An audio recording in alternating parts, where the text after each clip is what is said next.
तो नमस्कार प्रणाम स्वागत बरुआ सबके राइटर आशिक अभिषेक के चैनल पर। और सब बताइए आप सब कैसन बानी। उम्मीद करते रहुआ सभी बढ़िया होखब अच्छा होखब। तो रहुआ सबन खातिर लेके आ गए बनी गर्भ हत्या भोजपुरी संग। अगर एकरा के रहुआ बढ़िया से दिल से गायकी कहतनी बढ़िया म्यूजिक बनवा के तो 100% बाकी एकदम बिल्कुल खतरनाक बिल्कुल दर्दनाक 100% बाकी गाना और मार्केट में ब्लास्ट करी।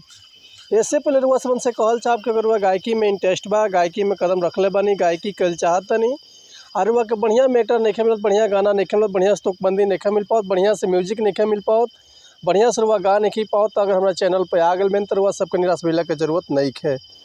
काहे से कि रुआ सबन खातिर हम हर एक प्रकार के सॉन्ग लिखले, हिंदी होके चाहे भोजपुरी होके, चाहे रुआ कोनो भी ट्रैक पर भोजपुरी गाना लिखवा सकिला। ऑर्केस्ट्रा संग, लव संग, बेवफाई संग, पूर्वी, निर्गुण, भजन, लोकगीत, लयदारी, रंगदारी, जातिवाद संग, चाहे अपना मनपसंद के कोनो भी गाना लिखवा सकिले, वो बिल्कुल उचित चार्ज पर।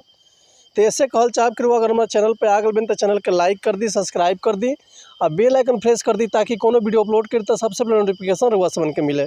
चलिए देर ना करते हुए आज के मैटर देखल जाए कैसे बा, का एकर लय बा, का एकर धुन बा। ये रुआ सबन के हम गा के बताओ थे, उम्मीद करते रुआ सबके बेहद पसंद आई। तो चलिए देखिए गाना कैसे बा।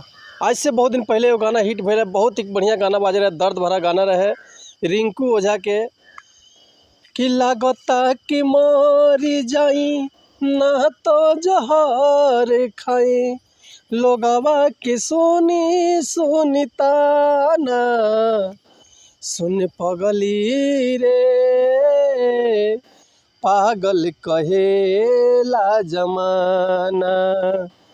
तो यही ट्रैक पर हुआ सबन खातिर लेके आ गए बिल्कुल दर्दनाक बिल्कुल दर्द भरा सॉन्ग। चलिए देखिए कैसे बा गाना कि देखनी न दुनिया अबे कहिल चाहता रे जबे, हे माई ऐसन काहे करतरू कि देखनी न दुनिया अबे कहिल चाहता रे जबे, बने ना देबे का में हमान रे, सुन माई रे खाके जन दवाई मारू जान रे, सुन माई रे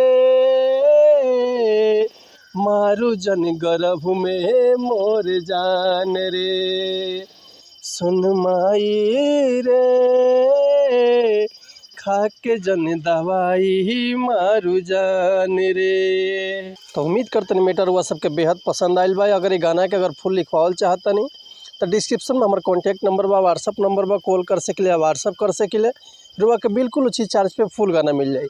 एक और बात रुआ सबसे कहल चाहब कि अगर हमारे गाँव में कोनो मिस्टेक होता तो भी क्षमा चाहतनी, ऐसे कि हम गायक ना हैं, रुआ सब के खाली बता सकिले समझा सकिले।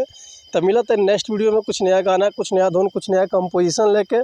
तब तक के लिए रुआ सब सहमति चाहतनी। नमस्कार प्रणाम, जय हिंद, जय भारत, जय भोजपुरी समाज, हर हर महादेव, जय माता दी।